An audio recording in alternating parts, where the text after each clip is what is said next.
आज जो चर्चा है वो फुल्ली फोकस्ड है आर्टिफिशियल स्वीटनेस पर। और इस चर्चा में हमारे साथ मेहमानों का, एक्सपर्ट्स का एक बहुत ही शानदार पैनल जुड़ा हुआ है। जरा परिचय आपका करा दूं।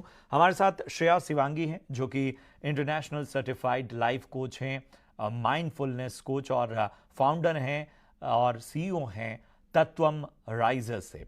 श्रेया जी, बहुत बहुत स्वागत आपका ईटी नाउ स्वदेश में। हमारे साथ डॉक्टर संजय चुग हैं, जाने माने कार्डियोलॉजिस्ट, नारायण हॉस्पिटल गुरुग्राम से। बहुत बहुत स्वागत डॉक्टर संजय आपका भी। हमारे साथ डॉक्टर राजीव गुप्ता हैं, जो कि सीनियर कंसल्टेंट हैं डायबिटोलॉजी सीके बिरला हॉस्पिटल से, और बहुत बहुत स्वागत डॉक्टर राजीव आपका भी।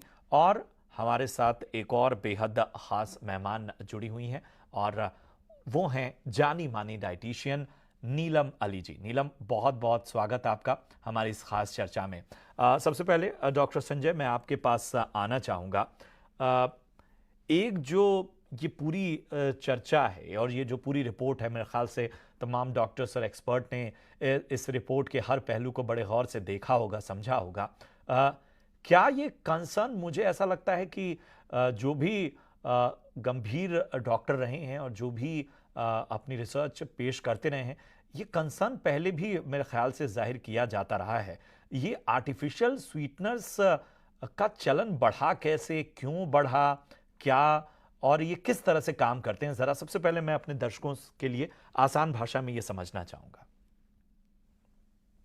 ये चीनी का जो प्रोडक्शन था वो तो शायद इंडिया में ही पहली बार शुरू हुआ। और जब ये डायबिटीज कैपिटल बन गया इंडिया, और इतने ज़्यादा जब यहाँ भी बीमारियां होने लगी डायबिटीज से रिलेटेड, शुगर कंजम्पशन की ज़्यादा होने की वजह से, तो वेट रिडक्शन और एक हेल्थ फैड के तौर पे ये स्वीटनर्स का जो है प्रचलन बढ़ा, पर्टिकुलरली डायबिटिक्स में, जिसका कि इंसिडेंस बहुत हाई है। तो लोगों को एक मिठास की आदत रहती है, बचपन से एक टेस्ट उनका डेवलप हो जाता है। जब उनको डायबिटीज डेवलप होती है तो इसको बीट करना बड़ा मुश्किल हो जाता है। तो तब वो उसके ऑल्टरनेटिव्स मांगते हैं, तो ऑल्टरनेटिव्स वर मेड अवेलेबल। जो मेरे ख्याल से सबसे पहले आया होगा सैकरिन। तो ये जो आर्टिफिशियल स्वीटनर्स आए और बाद में तमाम आते चले गए, बाकी जो फूड प्रोडक्ट्स में कोका कोला कंपनी वगैरह ने भी जो है आर्टिफिशियल स्वीटनर्स डाल के जो है उसको लो शुगर या जीरो शुगर के नाम पे उसको बेचना चाहा, या बेच भी रहे हैं। तो इन सब चीज़ों से बेसिकली ये है कि हेल्थ कॉन्शियस जैसे पब्लिक होती गई और जैसे बीमारी बढ़ती गई डायबिटीज एंड वेट रिलेटेड, तो ये ऑल्टरनेटिव जो है उसमें आते गए, क्योंकि लोग जो है वो मीठे टेस्ट को छोड़ नहीं पा रहे थे। जबकि ऐसा होना चाहिए कि जब अगर किसी को डायबिटीज है तो he should focus more on giving up that taste, जो कि बड़ा मुश्किल होता है। जो कि बचपन से अगर 40 साल तक, 45 साल तक कोई मीठा का लेता रहा है आनंद, तो सडनली उसके लिए बड़ा मुश्किल हो जाता है। तो ये सब्स्टिट्यूट तब आने लगे और फिर इसको पुश किया गया as a weight reduction technique की। आप स्वीटनर लीजिए तो उससे आपका जो है शुगर फ्री वर्ड यूज किया गया, जिससे कि ये होता है कि मतलब इसमें आपका वेट गेन नहीं होगा, नुकसान नहीं है, इस तरह की बातें जो है वो बताई गई। बट एसेंशियली क्या है कि I think that is all a myth, because हमें शुरू से ही पता है कि ये sweeteners are not good, artificial sweeteners are not good. क्योंकि आर्टिफिशियल स्वीटनर्स जो हैं ये आपका उतना ही हार्ट अटैक, स्ट्रोक, कैंसर, इन चीज़ों का रिस्क और इवन लाइफ का रिस्क उतना ही खराब रखती हैं जितना कि शुगर रखता है। इनफैक्ट इसमें वेट रिडक्शन वाली बात भी शायद नहीं है, क्योंकि इससे जो शुगर एब्जॉर्प्शन है वो कई गुना बढ़ जाती है। और साथ में आपका जो है टेस्ट, वो आपका टेस्ट कंटिन्यू करता रहता है। तो प्रोबेबली आप एक गोली के बजाय दो गोली डालने की कोशिश करते हैं, तो वो और काउंटर प्रोडक्टिव होके एक्चुअली और ज़्यादा नुकसान करने लगता है। तो ये जो कॉन्सेप्ट है आर्टिफिशियल स्वीटनेस का, ये बिल्कुल ही इनकरेक्ट है। और कुछ नेचुरल प्रोडक्ट्स भी उसमें आए थे, जो कि कहा गया कि नेचुरल फूड प्रोडक्ट्स हैं, लाइक मोंक फ्रूट या स्टीविया। लेकिन ग्रेजुअली फिर उनमें भी काफ़ी कंट्रोवर्सी हुई। तो करंट लाइट ऑफ नॉलेज में all artificial sweeteners are considered harmful. और ये बातें हमें इनफैक्ट शुरू से ही पता है, जब से आर्टिफिशियल स्वीटनर्स आए हैं। बिल्कुल, बहुत अहम बात आपने कही, और इस बातचीत का जो निचोड़ निकल कर सामने आता है वो ये कि साहब, मिठास चाहे आपको ये कहकर दी जा रही हो कि साहब ये शुगर फ्री है, वो चीज़ मीठी है, और उसे मीठा जिस तरीके से बनाया जा रहा है वो तरीका जो है वो आपकी सेहत के साथ न्याय नहीं करेगा। और हम बार बार कहते हैं जो भी चीज़ें प्रोसेस होके आती हैं, चाहे नेचुरल भी चीज़ें हैं, उसमें भी जब उनकी प्रोसेसिंग होती है तो बहुत सारी बातें सामने आई कि वो भी जिनको हम नेचुरल प्रोडक्ट समझकर जिनका इस्तेमाल कर रहे हैं और मीठे के विकल्प के तौर पर देख रहे हैं, वो भी आपकी सेहत के साथ खिलवाड़ कर रहे हैं। डॉक्टर राजीव, मैं आपके पास आना चाहूँगा और जो सर मैं समझना चाहूँगा, आप पहले तो ये बताइए कि WHO की ये जो रिपोर्ट है उससे आप कितना इत्तेफाक रखते हैं। और जैसा मैंने पहले भी कहा कि डॉक्टर्स मेरे ख्याल से पहले से भी इस बारे में अवेयरनेस फैला रहे थे, बार बार इसके बारे में बातचीत हो रही थी। अब WHO ने इतनी विस्तृत रिपोर्ट जारी की है तो आज हम इसके बारे में और ज़्यादा अवेयरनेस की बात कर रहे हैं। डब्ल्यूएचओ की रिपोर्ट बिल्कुल, इट इज एब्सोल्युटली राइट। और ये जो इंफॉर्मेशन है जो उन्होंने रिलीज किया है, ये काफी टाइम से ये पता है, मेडिकल सर्कल्स में पता है इस बात का। हुआ ये कि बहुत साल पहले, इट इज ऑलमोस्ट जो पिछले ऑलमोस्ट 100 साल पहले से फर्स्ट जो आर्टिफिशियल स्वीटनर आया था वो था सैकरीन। और फिर उसमें कुछ सस्पिशन आया कि उससे कैंसर हो जाता है एक्सेट्रा, तो उसको मार्केट से रिमूव कर दिया गया था। बेसिस था कि शायद आप शुगर नहीं लेंगे, शुगर से वजन बढ़ता है, तो एज अ वेट लॉस या उसका एक मेथड ऑफ ट्रीटमेंट उसको ऐसा करके किया गया। लेकिन मार्केटिंग इतनी जबरदस्त है कि ये चीजें गई नहीं और एक के बाद एक प्रोडक्ट आता गया। एंड ऑलवेज, हमेशा कुछ जगह कुछ अप्रूवल मिलते गए उनको, उनकी सेफ्टी, चूंकि स्टडीज आते थे तो कुछ स्टडीज होते थे कि वो कह रहे हैं कि ये फेवरेबल, इसमें कोई नुकसान नहीं है, कुछ में कहते हैं कुछ फायदा है, कुछ नुकसान नहीं है। तो हमेशा संदिग्ध बना रहा है, ये संदिग्ध कि कोई कंक्लूजन नहीं ड्रॉ हुआ। इस चीज का, सिचुएशन का फायदा उठाकर मार्केट में आते गए।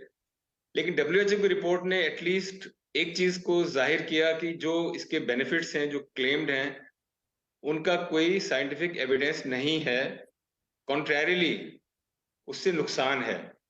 आपको शुगर का पेशेंट सोच के लेता है कि मैं शुगर नहीं खा रहा हूं, लेकिन ये भूल जाते हैं कि उसके साथ उसके कुछ एडिटिव्स हैं, और या जो वो लॉन्ग टर्म में जो चीजें वो जो चेंजेस कर रहा है बॉडी के अंदर, वो शुगर को और बढ़ाते हैं। एक चीज होती है इंसुलिन रेजिस्टेंस। इंसुलिन रेजिस्टेंस का मतलब होता है कि जो भी हमारे अंदर इंसुलिन सर्कुलेट कर रहा है नेचुरल तरीके से या दवाइयों के माध्यम से, वो पूरी तरह अपना असर नहीं कर पा रहा है।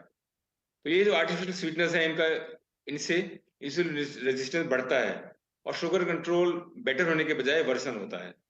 लेकिन चूंकि इतनी स्मॉल क्वांटिटीज होती हैं उनकी, तो शायद इस पर तवज्जो नहीं जाती और साइंटिफिक एविडेंस इतनी सर्कुलेट नहीं होती, आती नहीं है, और मार्केटिंग इतनी स्ट्रांग है, तो ये चीजें बनी रहती हैं। तो डब्ल्यूएचओ ने पहली बार एक कैटेगोरिकल एक स्टेटमेंट देकर सारी जगह पर एक हमें सजग किया है और एक चेतना बनाई है कि yes, this is not recommended.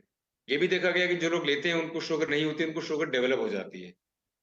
तो नुकसान बहुत ज्यादा है। एक ही फायदा बताया गया है जो लिटरेचर में कहते हैं कि जो लोग, जिनको डेंटल केरीज होता है, तो डेंटल केरीज नहीं होता, जो कीड़ा लग जाता है दांतों में, वो नहीं होता इनसे। बाकी कहीं पर भी कोई फायदा नहीं है, बल्कि नुकसान है। हार्ट से हो गया, डायबिटीज से रिलेटेड हो गया, और पेट की प्रॉब्लम्स हैं वो बढ़ जाती हैं इनसे। तो ये है सिचुएशन। तो बहुत एक टाइमली रिपोर्ट है डब्ल्यूएचओ की, जिससे कि हम सब लोग उससे, हमारे मेडिकल कम्युनिटी भी और पब्लिक एट लार्ज भी उससे सचेत रहें। आपने मार्केटिंग की बात की और मेरे ख्याल से हम जनरलाइज भी ना करें, लेकिन ये बात तो हमें माननी होगी कि ये जो शुगर फ्री टैबलेट्स हैं और जो आर्टिफिशियल स्वीटनर के इस्तेमाल को ख़ास तौर पे जो डायबिटीज़ के रोगियों में जो बढ़ावा दिया गया, और वो भी कई ऐसे हेल्थ एक्सपर्ट्स थे जिन्होंने इसको बढ़ावा दिया, और इसके बारे में जो है वो कम अवेयरनेस जानबूझ के, जो कि आप कह रहे हैं कि मार्केटिंग का एक बहुत बड़ा ज़रिया तरीका था जिसके ज़रिए ये चीज़ें बाज़ार में लाई गई। जाहिर सी बात है, इन सब के बीच बात आती है कि साहब, जो हमारे पहले भी एक्सपर्ट ने कहा कि शरीर को एक लंबी उम्र तक आदत होती है मिठास की, उसे छोड़ना या उसकी आदत से निकलना बड़ा आसान नहीं होता है। तो नीलम जी, मैं आपके पास आना चाहूँगा। शुगर को छोड़ देना आसान नहीं है, ये हम सब मान रहे हैं, लेकिन अगर शुगर नहीं ले सकते, अब मैं दो आपके सामने स्थितियां रखूंगा और उन दोनों के लिए आप अगर विकल्प दे पाएं कि एक, जिन्हें डायबिटीज है वो शुगर नहीं ले सकते लेकिन इच्छा है, तो वो आखिर किस ओर जाएं? और जिन्हें डायबिटीज़ नहीं है, सामान्य जीवन जी रहे हैं, वो भी डायरेक्ट शुगर नहीं लेना चाहते हैं, तो वो अपनी ज़िंदगी में मिठास कायम रख सकें, उनके लिए फिर क्या क्या विकल्प आते हैं अगर नेचुरली देखें? हाँ जी, देखिए शुगर की आदत इतनी ज्यादा हो जाती है बॉडी को, बचपन से ही हमें शुगर शुगर शुगर शुगर खिलाई जा रही है। तो जब बड़े होते हैं तो वो शुगर की जो हैबिट है उसको छोड़ना इतना आसान नहीं होता, लेकिन इतना मुश्किल भी नहीं है इसको छोड़ना। आप एक तरह से ये समझ लीजिए कि नेचुरल स्वीटनर्स की तरफ आप जाएंगे। नेचुरल जो स्वीट्स हैं, फ्रूट्स हैं, वेजिटेबल्स हैं, जैसे चुकंदर है, गाजर है, आप फ्रूट्स कोई भी ले सकते हैं। अगर आप डायबिटिक नहीं है तो कोई भी फ्रूट आप खा सकते हैं। तो वो एक नेचुरली जो है वो क्रेविंग को वो करते हैं, खत्म करते हैं स्वीट्स की। और दूसरी बात, जैसे अगर आप बेवरेज में डालना चाहते हैं तो सिनेमन पाउडर एक बहुत ही अच्छा विकल्प है आपके लिए स्वीटनेस पैदा करने का। दूसरी बात, इलायची पाउडर है, स्वीटनेस क्रिएट करता है वो मिठाइयों में, बेवरेज में। लेकिन बात ये नहीं है कि आप मीठा नहीं खाना चाहते हैं, आप स्वीट्स खाना चाहते हैं, लेकिन आप चीनी को कम खाना चाहते हैं। तो जब आप स्वीट्स की तरफ जाएंगे तो आप देखेंगे कि तो उसमें सिर्फ शुगर ही नहीं है, चीनी ही नहीं है, उसमें बहुत सारा घी है, उसमें मैदा है, बहुत सारी चीजें हैं। मिठास का मतलब ये नहीं है वो कार्बोहाइड्रेट, या आप चावल रोटी खा रहे हैं वो भी कार्बोहाइड्रेट है, वो अल्टीमेटली जाके शुगर में ही कन्वर्ट होना है बॉडी के अंदर। तो ये एक मिथ है कि हम शुगर नहीं खाएंगे तो हमारा बॉडी वेट कम हो जाएगा या कुछ हो जाएगा, ऐसा कुछ नहीं है।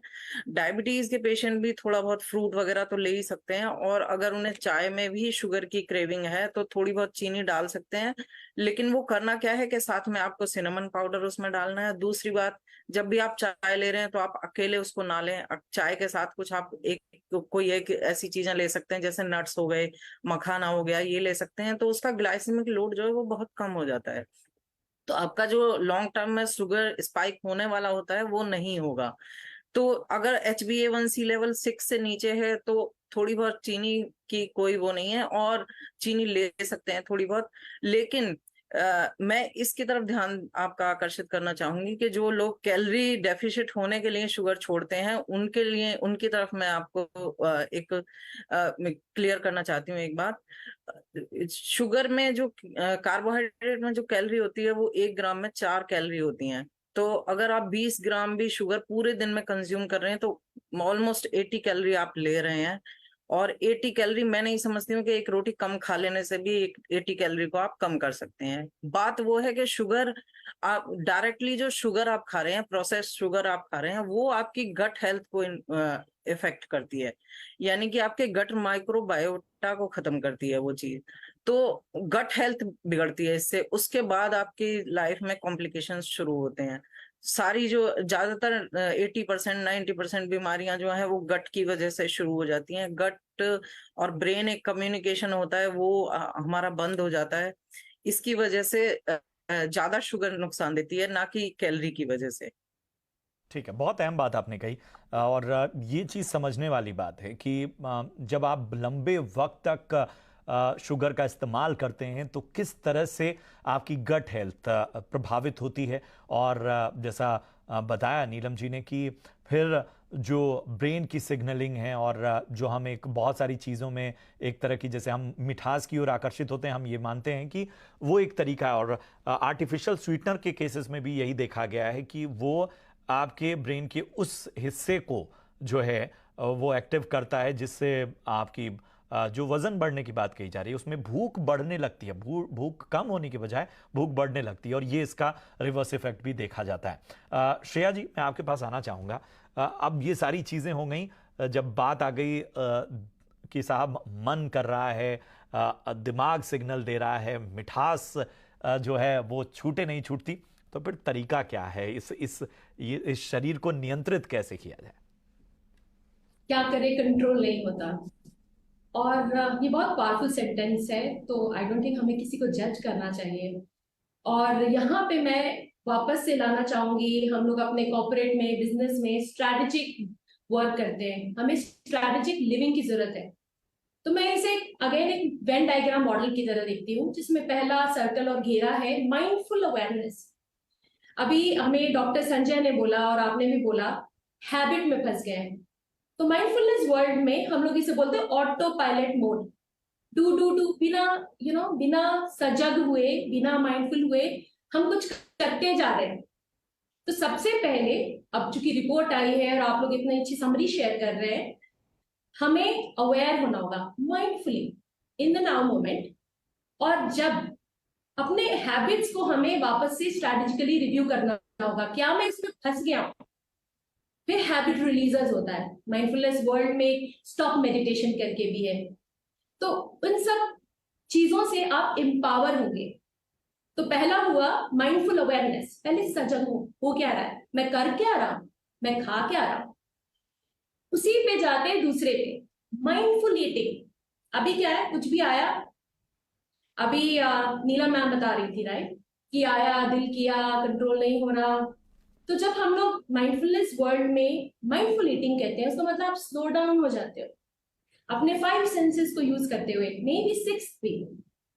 एक सिंपल सी चीज है आपके सामने, सपोज मिठाई, तो पहले उसे देखे, use your eye, use your senses. Sometimes if you take it close अपने कान के पास, तो शायद कोई आवाज भी आए, जलेबी से शायद आएगी है।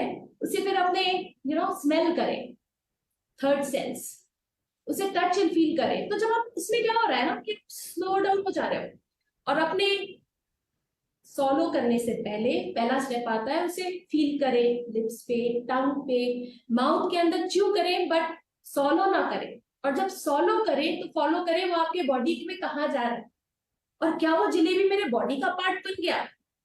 तो पहले बाइट में आपके अंदर बहुत सारा अवेयरनेस आएगा, आप में सजगता जागेगी।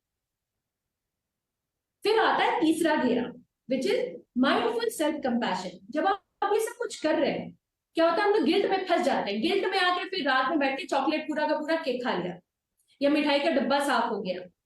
तो अपने ऊपर सेल्फ कंपैशन रखें, अपने आप को जज ना करें। और अगर आपको बहुत चैलेंज लगता है तो एक अकाउंटेबिलिटी पार्टनर खोजें। हमारी इंडस्ट्री में बहुत तरह के लोग हैं, डायटिशियन हो सकते हैं, आपके डॉक्टर हो सकते हैं, लाइफ कोच हो सकता है, माइंडफुलनेस कोच हो सकता है, घर में आपका छोटा बच्चा हो सकता है, पेरेंट्स हो सकते हैं, कोई भी हो सकता है जो आपको जज ना करे, बट आपको मोटिवेट, इंस्पायर करे स्ट्रैटेजिक वे में, जो आपको उस राह पर रखे। तो ये स्ट्रैटेजिक लिविंग का जो मॉडल है अराउंड माइंडफुलनेस, और ये सिर्फ श्रेया का नहीं कहना है, ऐसा रिसर्च ने प्रूव कर रखा है। ऑक्सफोर्ड यूनिवर्सिटी ऑफ माइंडफुलनेस की जो रिसर्च सेंटर है, यूके कॉलेज ऑफ माइंडफुलनेस है, उन लोगों ने इसमें स्टडी कर रखी है, मेडिकली प्रूवन है कि सब कैसे इंपैक्ट होता है। जो आप लोग बोले ऑटो पायलट मोड से कैसे निकले, और बीमारियां भी ठीक हुई है। अगर आप जॉन कब्बत-जिन की बुक पढ़ें, कैटास्ट्रोफी लिविंग, अभी हम लोग वही कर रहे हैं राइट। हमें पता है ये गलत है, फिर भी हम नहीं कंट्रोल कर पा रहे। तो मेरे विचार से और जो लर्निंग है, माइंडफुलनेस स्ट्रैटेजिक लिविंग इसका एक अच्छा सोल्यूशन हो सकता है।